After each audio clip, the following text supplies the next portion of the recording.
A study from the University of Michigan states that by 2040, ALS cases will increase by 70%. This is because of our poor environment.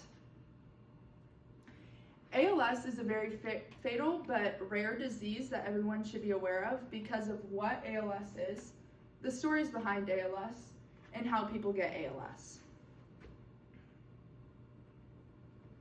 ALS is also known as Lou Gehrig's disease, and it is a neurodegenerative disease that affects motor neurons and muscle paralysis.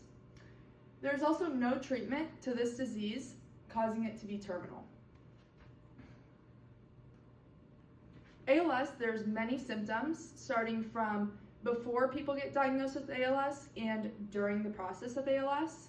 Some of these include difficulty walking, muscle cramps/spasms, difficulty chewing and swallowing, slurred speech, and weakness in limbs. The National Library of Medicine states that 2 out of 100,000 people in the United States obtain ALS at some point in their lives.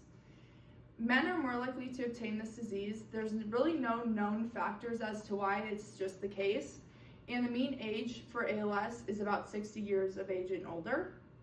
About 2/3 of patients have a spinal form of the disease, and people usually go into respiratory failure within 2 to 3 years, but that can range depending on the person.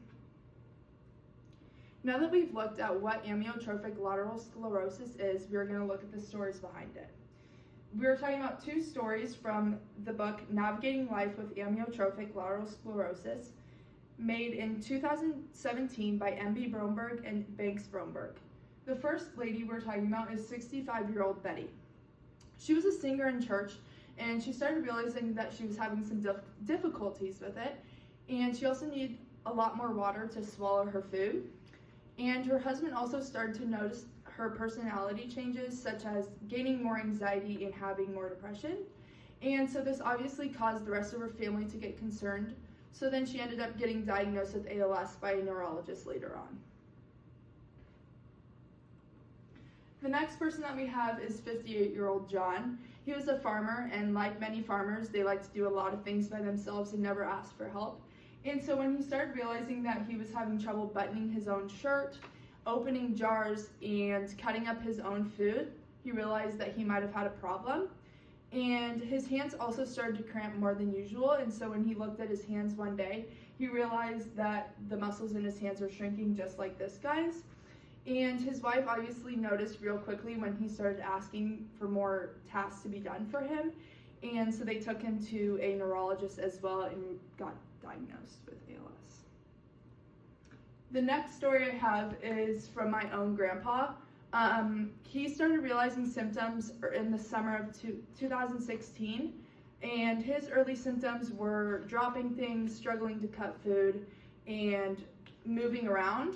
And obviously his wife noticed because, again, like, he was a person that never really asked for things to be done for him, and his mood also started to change drastically, but he tried keeping it up through his faith and through his family who he loved.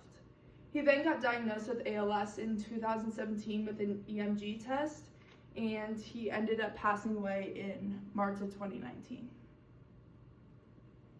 Now that we've looked at the stories behind ALS, we're going to go into how people get ALS. There's no specific reason as to why people get ALS, but here are some of the options.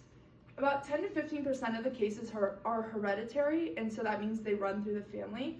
But that doesn't mean that once someone in your family has ALS that you're going to get it.